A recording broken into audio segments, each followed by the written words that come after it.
Baik, selamat malam untuk peserta kelas manajemen proyek. Untuk kelas malam, materi hari ini kita lanjutkan.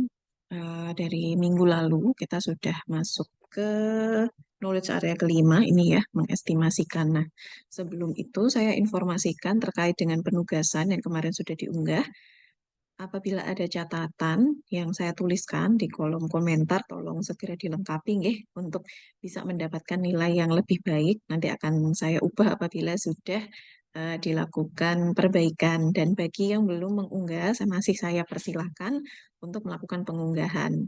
Jadi selama masih bisa menginput, silahkan diunggah saja penugasannya, tidak masalah gitu nggih. Nanti apabila memang ada keterlambatan, tentu saja akan ada penyesuaian di penilaiannya saja. Begitu. Jadi bagi yang tidak ada koreksi, itu berarti menandakan memang sudah cukup baik hasil pekerjaannya. Begitu. Baik, untuk selanjutnya kita membahas terkait dengan bagaimana mengestimasikan waktu dan biaya di dalam manajemen proyek. Ini adalah knowledge area yang harus kita bahas gitu ya, sebelum kita masuk ke network dan penjadwalan. Jadi kemarin sudah mendapatkan materi singkat terkait dengan manajemen waktunya ya. Nah, kemudian sekarang kita bicarakan tentang bagaimana mengestimasikannya begitu. Nah, untuk proses estimasi sendiri ini merupakan salah satu tahap yang tidak bisa di-skip ya, karena sebenarnya secara kita sadar ataupun tidak, kita pasti akan melaksanakan proses estimasi ini. Itu. Jadi metode-metode yang akan saya sampaikan secara singkat di dalam pertemuan ini tentu saja bukan metode-metode yang bersifat mutlak untuk digunakan gitu ya. Jadi bisa dilakukan kombinasi dengan metode-metode yang lain ataupun juga bisa dilakukan dengan metode-metode estimasi yang memang sudah terbiasa digunakan oleh tim proyek. Sekali lagi, untuk berbagai teori ya atau materi yang ada di dalam Pembok ataupun ada di dalam uraian-uraian perkuliahan itu semua berupa guidelines. Nah, untuk penerapannya itu dapat dilakukan modifikasi dari guideline yang telah disajikan. Disesuaikan dengan apa? Tentu saja disesuaikan dengan atmosfer dari atau lingkungan dari si proyek yang sedang kita laksanakan atau sedang kita rencanakan. Seperti itu. Jadi, eh, estimasi project ini ada dua ya nanti tipe-tipe estimasinya. Ada estimasi yang bersifat bottom up, ada yang bersifat top down. Nah, yang dimaksud dengan estimasi ini sendiri merupakan sebuah peramalan ya. Namanya juga mengestimasi kan berarti memperkirakan gitu kan. Kalau spesifik ke estimasi biaya, ini maksudnya adalah suatu perhitungan biaya gitu, yang mana kita tuh memperkirakan biaya yang kita butuhkan untuk dapat memenuhi kebutuhan dalam menyelesaikan suatu pekerjaan di dalam sebuah proyek, apapun bentuk proyeknya gitu. Nah, dalam melakukan estimasi ini diperlukan ada sebuah keterampilan teknis gitu ya. Jadi orang yang memiliki kemampuan untuk melakukan estimasi itu. Jadi seorang yang mampu melakukan estimasi baik itu biaya maupun waktu ini biasa kita kenal dengan estimator. Dia paling tidak pernah melakukan proyek yang sama gitu ya, atau dia pernah mendapatkan pelatihan gitu terkait dengan proses estimasi ini. Pelatihan ini banyak ya bentuknya, ada yang pelatihan resmi untuk PMI standar gitu, ataupun bisa melalui perkuliahan-perkuliahan semacam itu. Nah, seorang estimator itu diharapkan mampu memiliki pemahaman tentang metode apa yang harus digunakan, kemudian berapa lama waktu yang diperlukan untuk melakukan estimasi, sehingga biaya yang akan diestimasikan ini nanti ya, ini terkait biaya ya, itu tidak akan berbeda jauh dengan pelaksanaannya. Nah, ketika proses manajemen proyek, apabila kita itu terlalu lama ya. Di dalam proses estimasi, tentunya nanti kita akan menghabiskan waktu untuk pelaksanaan juga gitu.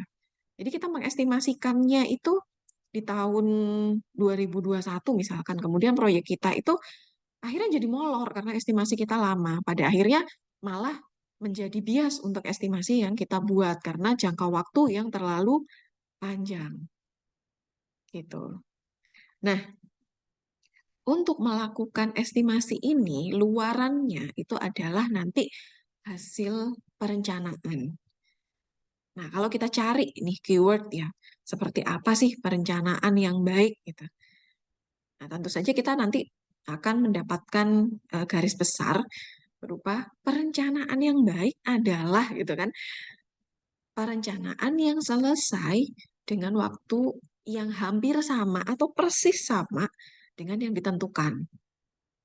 Nah, maka dari itu, dalam suatu perencanaan itu perlu ada satu estimasi waktu agar tujuan yang diinginkan dapat tercapai. Itulah kenapa yang kita bahas ini nanti berguna untuk melakukan estimasi waktu dan biaya. Itu. Nah, adanya sebuah kegagalan dalam mengelola waktu itu juga bisa diakibatkan karena proses estimasi ketika perencanaan yang kurang matang. Apabila perencanaan nggak tepat waktu gitu ya, itu pasti akan berefek kan kepada pekerjaan. Nah, selanjutnya ketika pekerjaan itu terdampak, dia akan mengalami kemoloran gitu, atau keterlambatan. Sehingga itu akan berpengaruh kepada pekerjaan-pekerjaan yang selanjutnya. Nah, apa dampaknya? Kita perlu melakukan proses schedule ulang atau reschedule. Jadi kenapa knowledge area ini menjadi penting sebelum kita melaksanakan sebuah proses scheduling. Seperti itu. Itu juga berlaku bagi penentuan resources dan juga sumber daya uang itu nantinya.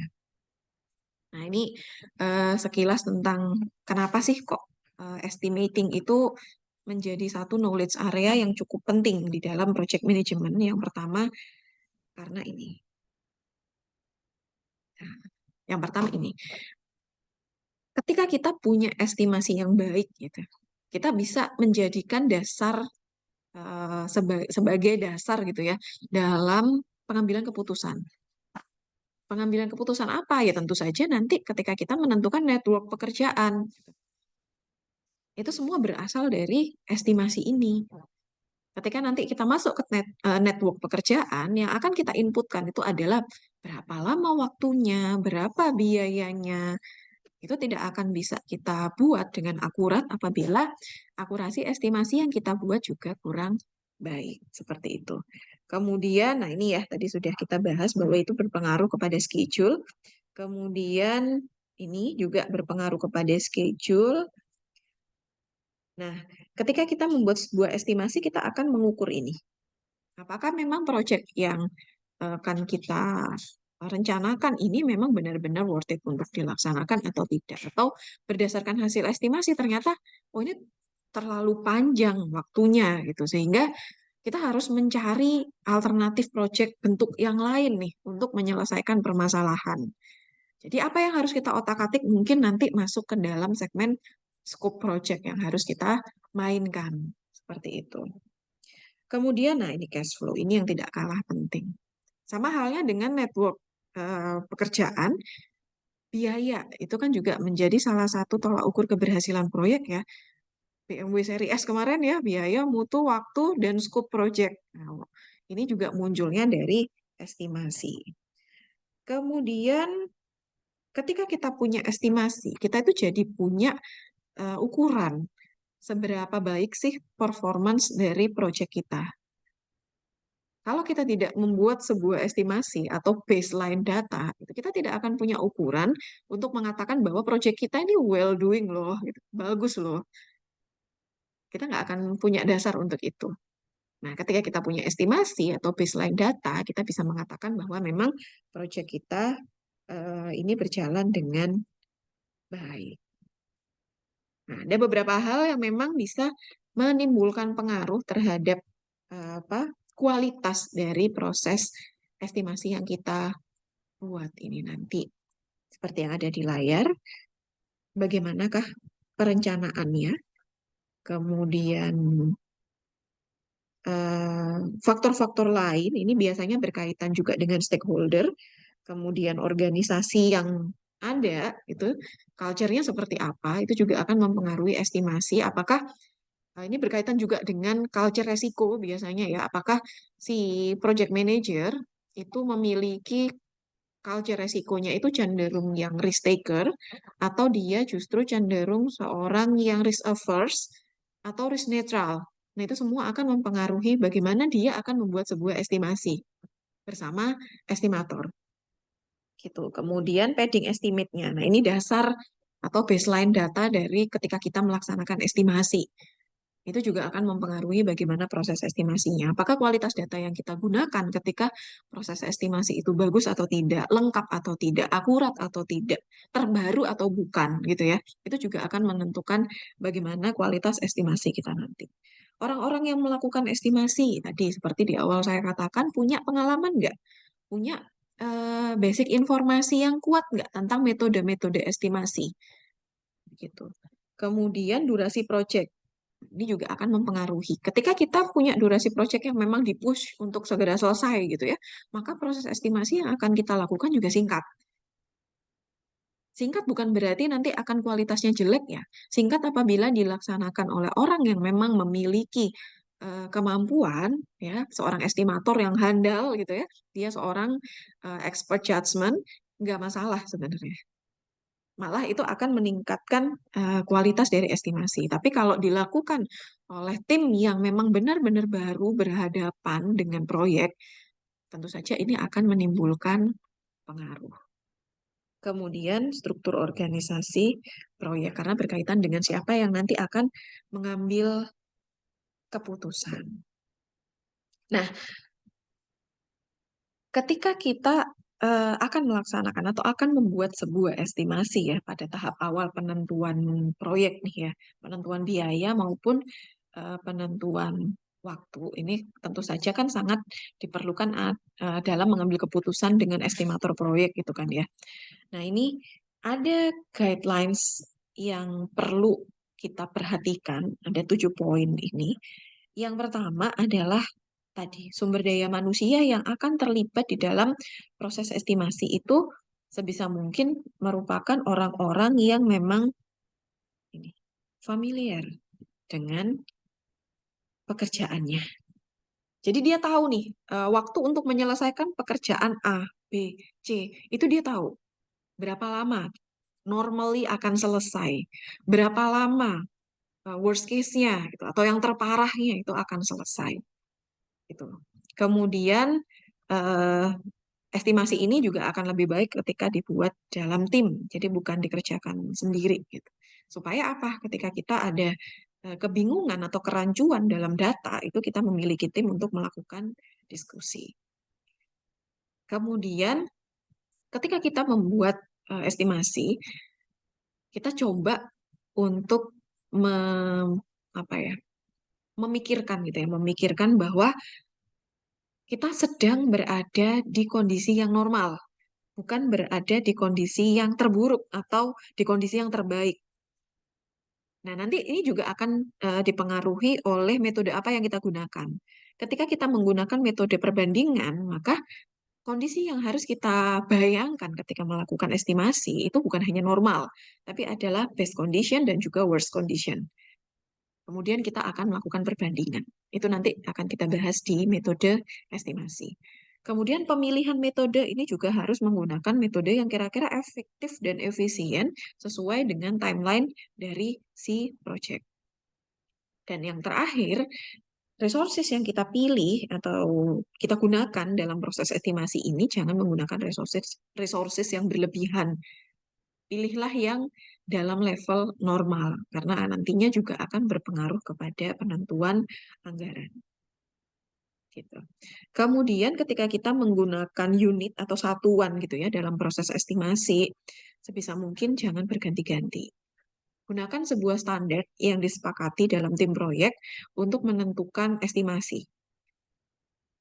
Ini berkaitan dengan resources juga ya nanti ya ketika kita bicara cost.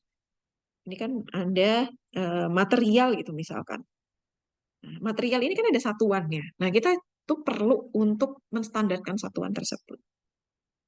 Mau menggunakan standar apa? Mau menggunakan satuan apa? Kalau volume pakai apa? Kalau jarak pakai apa? Kalau berat pakai apa? Seperti itu. Kalau sumber daya manusia, satuannya apa? Honornya nanti satuannya apa? Per jam kah? Atau seperti apa? Gitu. Gitu ya. Nah, ini ada beberapa yang memang menjadi dasar dalam estimasi dan yang tidak kalah penting adalah yang terakhir ketika kita melakukan estimasi yang tidak boleh kita abaikan adalah proses risk assessment-nya. Jadi kita bisa memasukkan aspek dana kontingensi untuk mengatasi resiko yang kita sudah identifikasikan.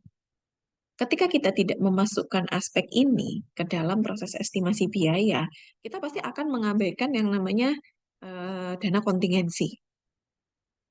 Ketika kita mengabaikan dana kontingensi, maka biaya untuk mengatasi resiko itu tidak teralokasikan. Jadi tidak ada alokasi biaya untuk men-tackling resiko. Nah, kalau sudah seperti itu kan apa yang harus kita lakukan ketika resiko itu benar-benar muncul suatu saat nanti? Seperti itu. Jadi, misalkan nih salah satunya adalah terkait penentuan harga material gitu ya, harga produk.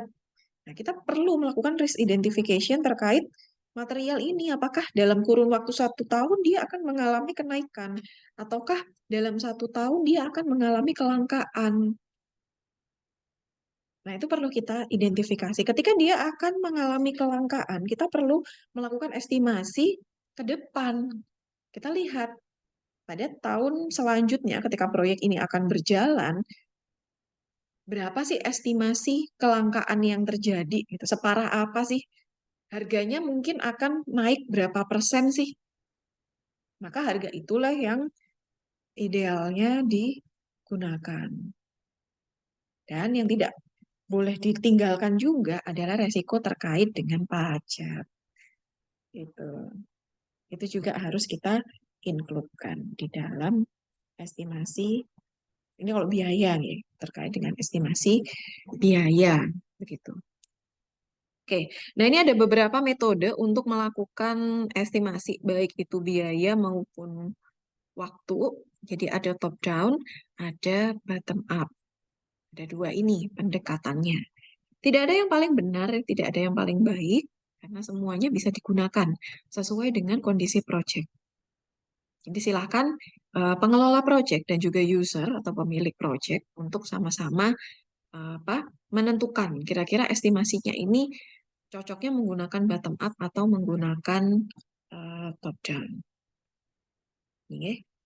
Jadi biasanya dikategorikan seperti ini. Kalau top down itu dia cenderung menggunakan pendekatan yang mana? Maaf. Dia cenderung ke makro apa dia cenderung ke mikro estimasinya? Kita coba kembali ke sini. Nah, ini. Gitu. Oke, kita lanjut aja langsung ke pendekatan-pendekatan yang biasa digunakan di dalam melakukan proses estimasi. Jadi ini adalah yang memang biasa digunakan ya, bukan berarti ini kemudian mutlak harus digunakan. Kebanyakan mungkin malah sifatnya itu kolaborasi atau kombinasi, kombinasi dari semua metode yang ada di sini. Bagi yang memang sudah terbiasa atau sudah memiliki pengalaman di bidang pekerjaan yang sama, dia pasti akan langsung membuat estimasi secara lancar gitu. Karena sudah memiliki benchmark pekerjaan sebelumnya. Tapi bagi yang memang belum memiliki cukup pengalaman, butuh ada eh, data-data baseline yang bisa membantu untuk melakukan proses estimasi ini. Nah, ketika kita mau membuat sebuah estimasi di dalam biaya dan juga waktu, input yang perlu dipersiapkan itu apa yang sudah kita kerjakan kemarin. Dokumen perencanaan awal dari proyek yang mencakup scope statement, mencakup WBS, mencakup UBS. Itu. Jadi tiga hal itu menjadi hal yang penting untuk dipersiapkan sebelum kita masuk ke step estimasi. Kalau kembali lagi ke ruang lingkup atau knowledge area dari manajemen proyek, sebelum estimasi kan ada define proyek, karena itu merupakan inputan yang wajib dipersiapkan sebelum kita melakukan estimasi. Jadi seperti yang sudah dilaksanakan, nah itu nanti kita jadikan dasar untuk membuat sebuah estimasi. Beberapa metode yang ada di layar ini merupakan yang biasa digunakan untuk top-down approach untuk estimasi waktu dan biaya. Yang pertama konsensus, kemudian yang kedua adalah rasio, yang ketiga itu adalah portion berdasarkan pekerjaan ya, persentase. Kemudian yang keempat adalah menggunakan simulasi ya, simulasi software project management. Kemudian yang terakhir adalah menggunakan learning curve. Nah, manakah yang paling mudah digunakan? Kalau ada pertanyaan semacam itu, jawabannya tentu saja ya semuanya mudah gitu. Bergantung apa? Bergantung bagaimana tim project berpengalaman menggunakan metode-metode ini. Dan bergantung ke tersediaan datanya. Rasio metode akan sangat mudah gitu. Ketika kita sudah memiliki data yang lengkap terkait dengan proses pekerjaannya dan juga eh, estimasi tentang informasi terkait berapa lama proyek apa sih namanya? Tahapan-tahapan pekerjaan gitu ya. Tahapan-tahapan pekerjaan tersebut biasa dilakukan dengan asumsi itu atmosfer atau lingkungan kerjanya itu sama. Ya, SDM-nya sama, kemudian hambatan-hambatan di lingkungannya sama, cuaca sama, seperti itu. Tapi akan susah ketika kita tidak punya data itu.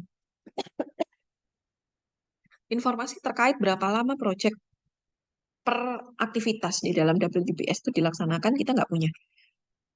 Masing-masing itu bobotnya berapa, kita nggak punya. Yang dipentingkan yang mana, kita nggak punya. Nah, itu akan susah dilakukan. Kemudian konsensus. Konsensus juga akan mudah dilakukan ketika kita punya tenaganya. Tapi akan susah dilakukan ketika nggak punya. Jadi di dalam tim itu tidak ada yang memiliki pengalaman. Kemudian yang keempat, ini juga sama. Ini akan sangat-sangat membantu gitu ya. Mudah sekali. Karena apa? Dia akan langsung melakukan simulasi secara otomatis. Ketika kita memasukkan data-data sumber daya, data-data keuangan yang kita miliki, kemudian dia akan melakukan simulasi berdasarkan alur atau alur pekerjaan gitu ya, alur pekerjaan yang kita rencanakan. Tapi akan susah ketika sumber daya manusia kita nggak punya kemampuan mengoperasikan software ini. Atau kita bahkan tidak memiliki lisensinya software ini.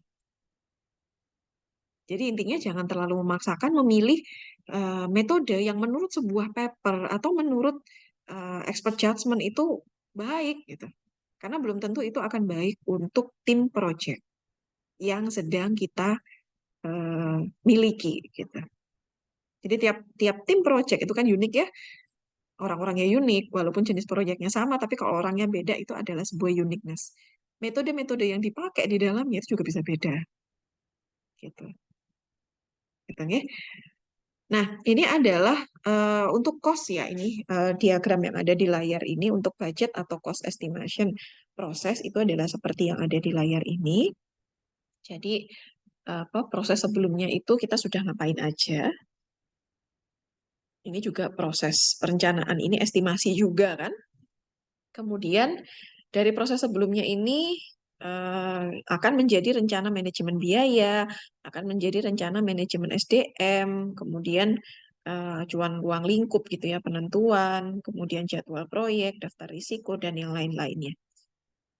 Kemudian kita menggunakan beberapa tools yang ada di sini. Kalau kita memiliki ahli, kita bisa menggunakan ini. Kalau kita tidak memiliki, mungkin kita bisa menggunakan teknik-teknik yang lain yang ada di dalam sini. Tinggal dipilih saja sesuai dengan kemampuan. Bagaimana dengan akurasinya? Gitu. Memang masing-masing teknik ini memiliki akurasi yang berbeda-beda.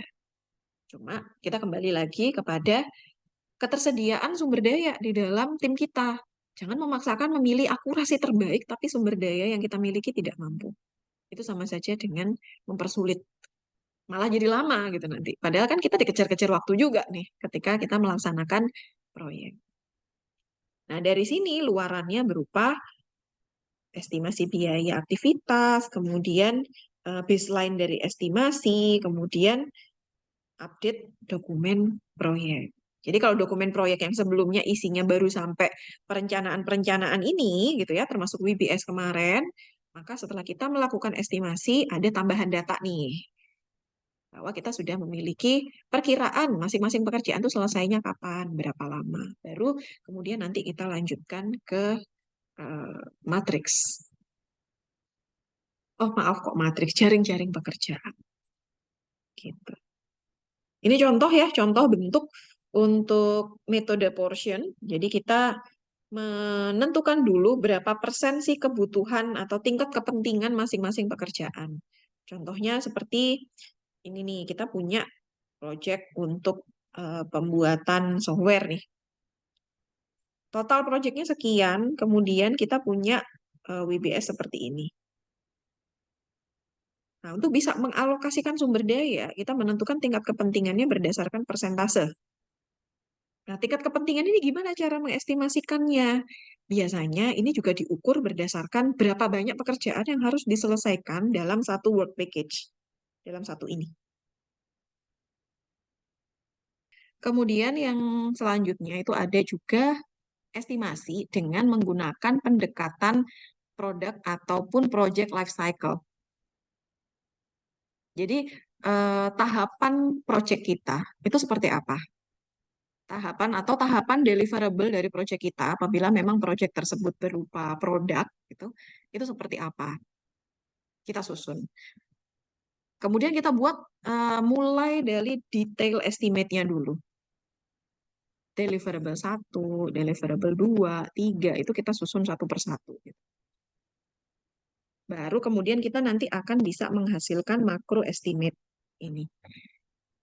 Nah, ini kan berarti dari bottom ke top gitu ya, bottom up, apa dari paling kecil menuju ke yang terbesar, estimasi total waktu maupun biaya yang dibutuhkan di dalam proyek. Nah, ada lagi, ini yang kita kenal dengan istilah estimasi analogi. Nah, ini yang paling sering digunakan sih sebenarnya. Jadi estimasi analogi ini juga bisa dikatakan dia mengkombinasikan beberapa metode di dalamnya. Intinya adalah kita memperkirakan durasi atau biaya itu berdasarkan historical data dari aktivitas dan apa ya dokumen gitulah dari dokumen project atau laporan project yang memiliki deliverable yang hampir sama. Istilahnya kayak kita punya benchmark gitulah dari project yang sebelumnya dengan tajuk atau objektif project yang mirip. Kemudian bisa jadi juga lingkungan project itu yang hampir sama dan tentu saja deliverable yang sama. Apakah dikatakan project ketika sama? Tetap, kita kembali lagi ke definisi project, bahwa setiap project memiliki uniqueness masing-masing. Kemudian parameter yang kita pakai, ya, waktunya, biayanya, kemudian volume ya, metriknya, dan yang lain-lainnya, bahkan scope sekalipun mungkin, itu juga bisa kita gunakan dari previous similar project yang kita temukan, gitu, benchmark yang kita temukan. Seperti gambar yang ada di bawah sini, silakan diperhatikan. Metode ini cukup mudah gitu ya, untuk dilakukan karena kita tinggal nyari referensi gitu untuk kita gunakan. Kita pilih mana yang paling similar, kita pilih mana yang paling mendekati dengan kondisi proyek kita saat ini. Gitu. Cuma memang dia akurasinya jadi agak kurang bagus, gitu. Karena ya kan tiap proyek unik, kan tiap proyek memiliki kekhasannya masing-masing. Ketika kita benchmark, ya kita tidak bisa 100% menyamakan gitu. Karena pasti ada perbedaan di situ. Makanya kenapa dikatakan metode ini akurasinya kurang. Gampang memang, mudah sekali kan melakukannya. Dan memang ini nggak masalah gitu untuk dilakukan. Ini yang paling sering digunakan. Apalagi kalau proyeknya sifatnya yang kecil-kecil. Misalkan mengadakan acara, membuat prototyping, membuat produk baru, itu kan pasti kita benchmark kan. Kapan metode ini dipakai ya ketika kita itu adalah baru di atau newbie gitu di dalam bidang yang mau kita inisiasi. Jadi data atau informasi yang kita miliki itu juga terbatas. Untuk internal kita ya, internal project kita sendiri. Tapi informasi di luar sana dari referensi-referensi atau benchmark project yang mirip itu ada. Jadi keuntungannya ini, ketika memang project sebelumnya itu sama. Tapi kalau nggak ada yang sama ya jangan dipakai. Kita geser ke sini, geser ke estimasi parametrik. Ini mungkin yang sering kali Bapak Ibu gunakan ya. Kita pakai eh, hubungan statistik atau kita pakai proyeksi statistik gitulah dari data historis yang kita miliki. Jadi kita udah punya nih data historis atau parameter dari proyek-proyek sebelumnya. Itu kita bisa gunakan metode yang ini untuk yang menggunakan apa tadi namanya parametrik ini. Tapi ketika kita tidak punya gitu ya, ya udah berarti kita move atau geser ke project yang selanjutnya, maaf, metode yang selanjutnya. Ini contohnya nih, kalau untuk yang parametrik itu ya, eh, jadi kayak di project yang selanjutnya, itu ketika menentukan kebutuhan material, itu dia menggunakan satuan parametrik per meter persegi parameternya tuh. Misalkan di dalam konstruksi ini ya. Maka ketika kita gunakan si contoh itu ya, si project tersebut sebagai estimasinya, ya kita bisa pakai parameter yang sama gitu untuk menghitung estimasi aktivitas, biaya, anggaran, dan durasi di project kita. Nah, terus bedanya apa ini sama yang sebelumnya? Iya, hampir sama sih sebenarnya. Cuma di sini yang kita gunakan itu lebih detail ke satuannya. Jadi yang kita lihat nanti per satuannya, bukan secara keseluruhan. Misalkan nih, harga material X gitu ya, yang kita butuhkan itu berapa meter persegi. Kita akan cari benchmark di pasaran, bukan di proyek yang sebelumnya. Bisa sih sebenarnya di proyek yang sebelumnya dengan catatan memiliki lokasi yang hampir sama, memiliki sumber logistik yang sama, gitu. Sehingga kita bisa menentukan harga yang sama. Nah, untuk durasi itu dapat ditentukan secara kuantitatif juga menggunakan metode ini dengan cara kita tuh mengalihkan antara jumlah pekerjaannya yang akan dilakukan gitu ya dengan jumlah jam kerja per unit pekerjaan. Maka ketemu nanti akan ketemu nanti si durasi itu. Contoh nih, ketika melakukan proyek desain ya, diperkirakan dengan jumlah gambar itu ada berapa gitu ya. Kemudian dikalikan dengan satu gambar itu berapa jam. Kemudian kita akan menemukan berapa jam sih totalnya untuk pekerjaan desainnya. Kemudian untuk instalasi kabelnya, misalkan dibutuhkan instalasi kabel itu juga gitu. Berapa jaringan yang harus kita siapkan? Satu jaringan berapa lama durasinya? Dan berapa biayanya? Seperti itu. Nah, teknik ini nih menghasilkan tingkat akurasi yang memang lebih tinggi Tapi ada catatannya bergantung dari kecanggihan dan data yang ada di dalam model yang kita masukkan. Jadi kita pakai model ini. Kita biasanya memanfaatkan simulasi software. Yang paling banyak dipakai ya MS Project. Ada lagi satu Primavera.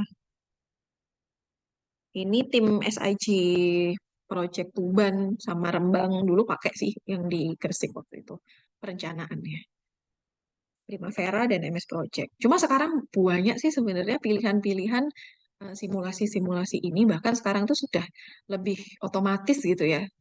Software-software ringan yang ada di handphone sekalipun itu sudah bisa mengakomodir ini sekarang. Asalkan kita punya baseline data. Ya kalau kita nggak punya, ini juga akan cukup menyulitkan. Apalagi kalau kita tidak familiar dengan apa interface dari si software atau simulasi tersebut. Jadi kita nggak paham logaritmanya itu juga akan cukup memusingkan. Nah kalau nggak bisa terus gimana? Kita bisa move ke metode yang ini. Kalau ini kita perlu mengestimasi ada 3 angka untuk bisa menentukan TE ini. Jadi TE ini adalah durasi yang diharapkan atau durasi yang dihitung.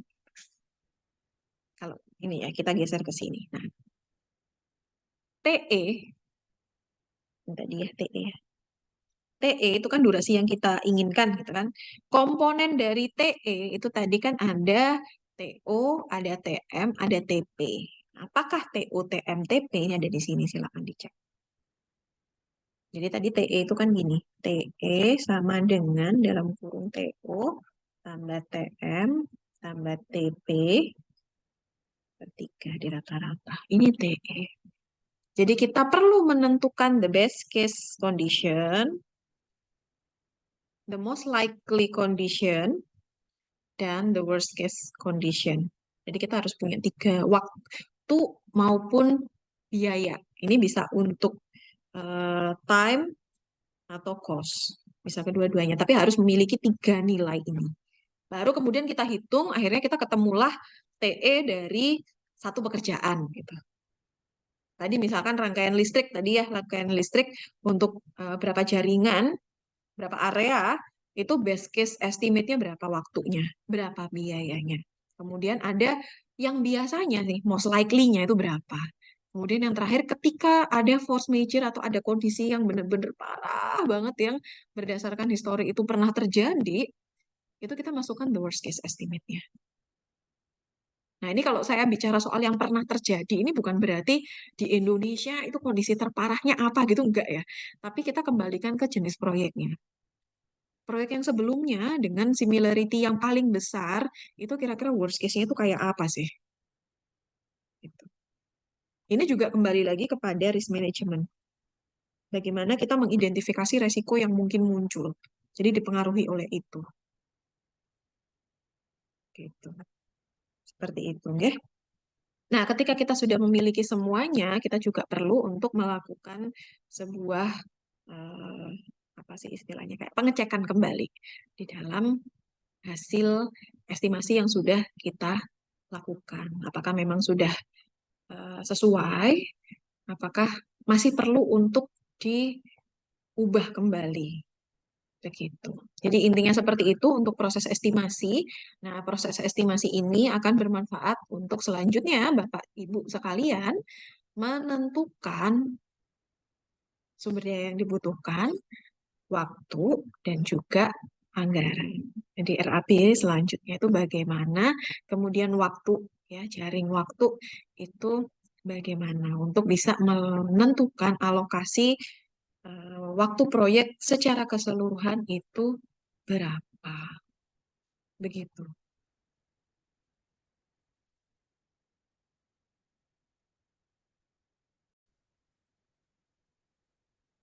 Baik, untuk ini saya akan menjelaskan penugasan untuk kuis Bapak Ibu sekalian yang akan dikumpulkan minggu depan. Jadi sebelum UTS, karena minggu depan itu sudah masuk ke UTS ya.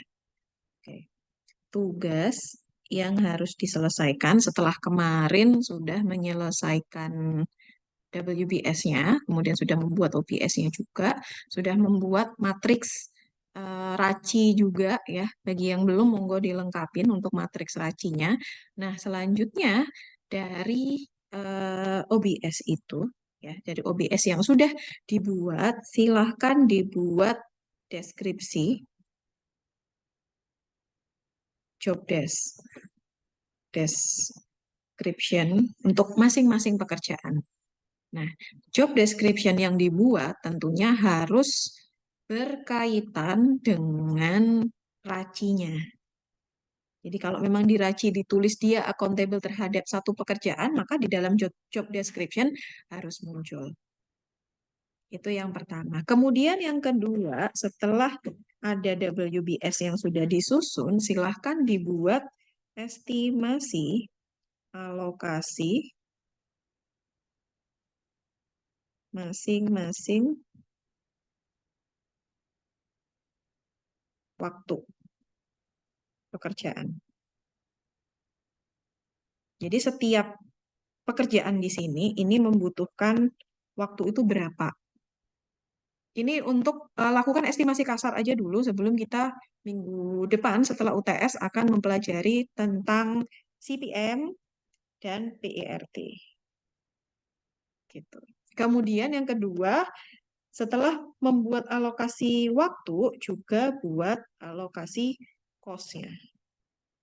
Atau ini mendekati RAP gitu ya. Silakan disusun RAP-nya. Nah, ini adalah kuis atau kuis ya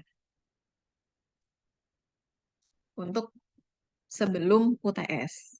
Nah, UTS-nya akan dilaksanakan minggu depan. Jadi karena ini sudah tanggal 14, maka UTS-nya kita laksanakan tanggal 21. Nanti soalnya akan saya munculkan di Classroom sesuai dengan jam perkuliahan. Nah, silahkan diselesaikan, kemudian diunggah ke Classroom lagi.